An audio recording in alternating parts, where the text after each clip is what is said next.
여러분 안녕하세요. 한명진 목사입니다. 오늘 두 번째 시간 각각 자기보다 남을 낮게 여기고 라는 제목으로 함께 이야기를 나눠볼 텐데요. 엘리샤 열풍을 불러일으켰던 얼마 전에 겨울왕국 2가 이제 발표됐는데, 원래 겨울왕국이라는 애니메이션이 있죠. 기억나시는지 모르겠어요. 극 중에 눈사람이었던 올라프가 있는데 그 올라프가 녹으면서 이런 대사를 합니다. 진정한 사랑은 사랑하는 사람을 자신보다 우선시하는 거야. 그러면서 이제 죽어가는 거죠. 영어로는 이렇게 돼 있더군요. True love is putting someone else before yourself. 그러니까 너 자신 앞에 어떤 사람을 위치시키는 것, 그게 진정한 사랑이라는 거죠. 저는 그 대목이 굉장히 감동적이더라고요. 누군가를 내 앞에 늘 위치시키는 것. 성경에 비슷한 말이 여러 곳에 있습니다. 예수님께서는 세상에서는 앉아서 먹는 사람이 큰 사람이지만 하나님 나라에서는 섬기는 자, 대접하는 자가 큰 자다, 이렇게 말씀하셨고, 바울 사도는 빌립보 교회에 보내는 편지에 각각 자기보다 남을 낮게 여겨라, 이렇게 권면합니다. 사랑은 낮아진 자리에서, 특별히 진정한 사랑, 예수 그리스도의 사랑은 낮아진 자리에서만 흘러가는 거죠. 제가 섬기는 교회는 106년 된 교회인데 참 귀하신 장로님들이 좋은 전통을 가지고 있습니다. 저희가 장로님들은 주일 아침 6시 반이면 교회에 다들 오십니다. 7시에 일부 예배가 시작이 되는데 그 사역자 예배가 함께 마치게 되면 아침 식사 나누고요.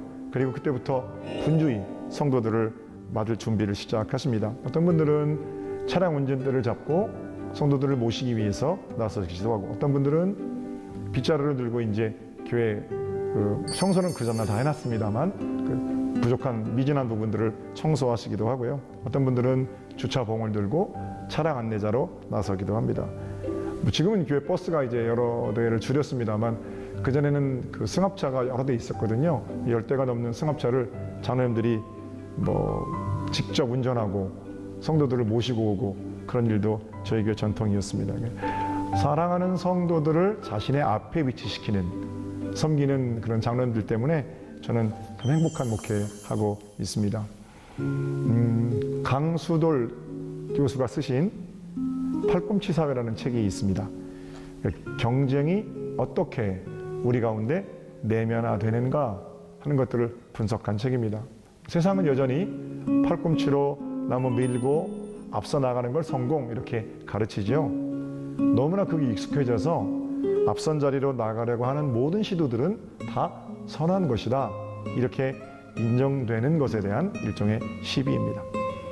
책을 읽으면서 고개가 끄덕끄덕거려지더라고요. 그리고 드는 생각은 우리 주님께서 우리에게 보여주시고 말씀하시고 살아내셨던 하나님의 나라는 팔꿈치 사회는 아니로구나, 이런 생각 해보았습니다. 2000년 전에 새로운 세상을 만들겠다고 예수님을 따라 나선 제자들 사이에서 다툼이 벌어졌지요. 다툼의 이유는 누가 크냐, 이런 얘기입니다. 예수님은 그 누가 크냐고 다투고 있는 제자들 사이에 어린아이 하나를 세우셨습니다. 그리고 말씀하시기를, 이 어린아이를 영접하는 것이 나를 영접하는 거다. 나를 영접하는 건 내 아버지를 영접하는 거다. 그런 말씀을 하셨어요. 그리고 주신 말씀이 있는데, 너희 중에서, 너희 모든 사람 중에서 가장 작은 사람이 가장 큰 사람이다.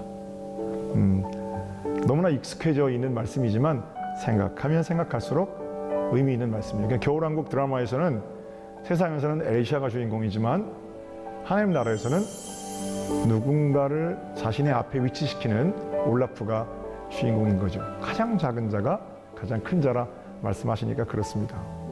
요한복음에 이런 얘기가 있죠. 나면서부터 소경된 사람이 등장합니다. 사람들이 뭐라고 얘기하냐면, 이 사람이 누구 죄 때문에 이렇게 소경되었느냐, 엄마 죄 때문에 그런 거냐, 이 사람 자신의 죄 때문에 그런 거냐. 앞 못 보는 것도 서럽지만 사실은 사람들의 그 이야기는 아마 그 시각장애인의 마음에 더 큰 상처가 되었을 겁니다. 어쩌면 그 사람, 그 시각장애인도 다른 사람들처럼, 하나님, 내가 무슨 잘못이 있어서 이런 어려움을 당합니까? 라고 이야기하는지도 모르죠. 주님께서 사람들의 입에 오르락내리락거리는 그 나면서부터 앞을 보지 못하는 시각장애인 앞에 서십니다. 그리고는 침을 뱉어가지고 흙을 이겨서 그 눈에 바르시는 거예요. 치료 행위를 이제 하시는 거죠. 그 다음에 어디에 가 씻으라 말씀하시냐면 실로암으로 가라 그러세요. 실로암. 그럼 어떤 생각이 좀 드세요? 어릴 때부터 저 기타 치면서 오 주여 당신께 감사하리라, 어두운 밤에 캄캄한 밤에 실로암 노래 불렀잖아요. 그 노래 왜 실로암인가? 왜 실로암입니까? 실로암은 예루살렘 성 안에서 가장 낮은 곳입니다.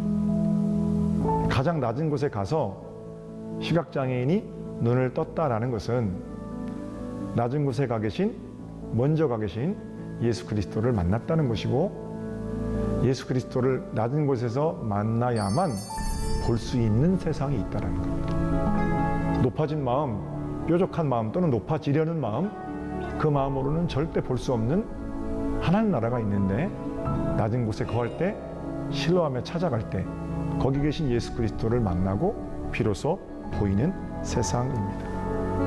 낮은 자리에 가야만 밝아지는 눈이 있습니다. 높아진 마음, 그것 가지고는 절대 볼 수 없어요. 하나님의 나라는 우리에게 허락하신 자유로 높아지려는 육체의 기회를 삼지 말고 하고 싶은 건 마음대로 하는 그런 나라가 아니라 우리에게 주신 자유를 가지고 서로 종노릇하는 나라, 바로 그런 나라가 하나님의 나라겠죠.